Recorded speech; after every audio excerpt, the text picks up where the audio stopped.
All right, let's dive into something that pretty much every single one of us is chasing: peace. But what if I told you that our whole idea of it, that quiet, calm moment we're all desperate for, is completely missing the point? What if the real definition is something way, way more powerful?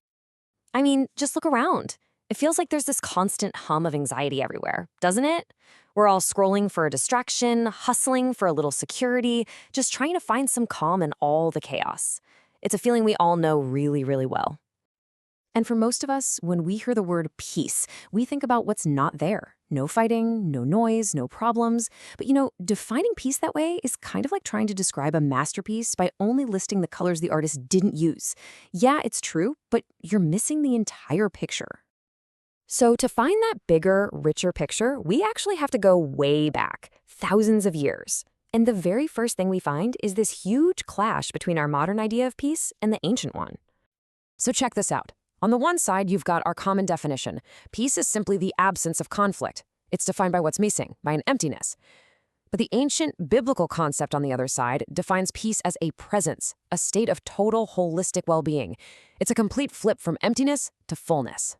The original Hebrew word for this is shalom, and its meaning isn't just quiet. It's so much more. It means completeness, soundness, wholeness. It's the idea of having everything you need to flourish, to be fully and truly whole in every single area of your life. And shalom is a massive concept. It's not just one thing. It includes prosperity, your general welfare, physical safety, that inner tranquility we all crave, and this is critical, harmony with God and harmony with other people. It literally touches everything.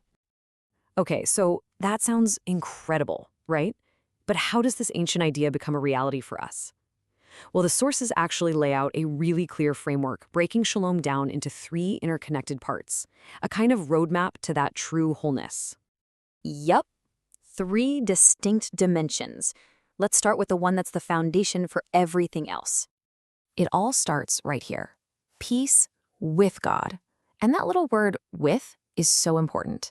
This is a relational peace. It's about ending a state of hostility. And this idea is rooted directly in Scripture.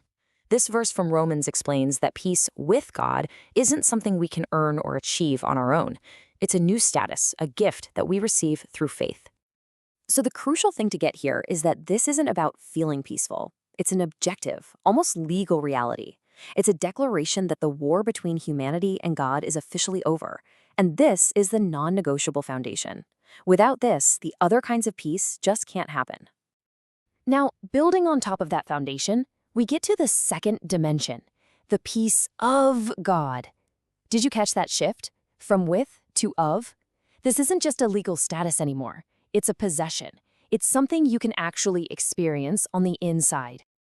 In this passage, Jesus actually calls this peace a gift that he gives, and he specifically says it's not like the temporary, fragile kind of peace the world offers. This is something different, something supernatural. Now, this is the part we usually think of when we say peace, right? That internal feeling of calm. But it's not something we just generate ourselves. The sources are really clear. This tranquil state is a gift, an experience that flows directly from the reality of being at peace with God. And finally, this peace has to move outward. The third dimension is peace with others. This is where that internal reality starts to transform how we interact with everyone around us. And notice, this isn't just a nice suggestion. It's a command. We're told to actively strive for it. It's presented as the natural, expected result when you've experienced those first 2 dimensions of peace. This outward peace becomes a visible sign that a life has been transformed. It's considered a fruit of the Spirit, tangible proof that something profound has changed on the inside, which in turn creates a reconciled and reconciling community. So we've got this beautiful 3-part framework, but how does it actually help with that anxiety we talked about at the very beginning?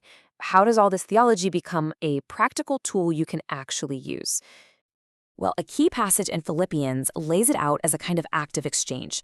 Step 1, you identify the anxious thought. You name it. Step 2, you don't just ignore it, you actively trade it in for prayer and thanksgiving. And step 3, in return, you receive the peace of God. But the kind of peace you get in that exchange, well, this is maybe the most powerful part of this entire idea. because hidden in the original language of the text is a stunning military metaphor. The verse says the peace of God will guard your hearts and your minds. That one word, guard, it changes everything. What does that actually mean? The original Greek word is phoreo, and it's not a gentle, passive word. It's a military term. It means to station a sentinel, a soldier, to guard a fortress and protect it from invasion. So think about that.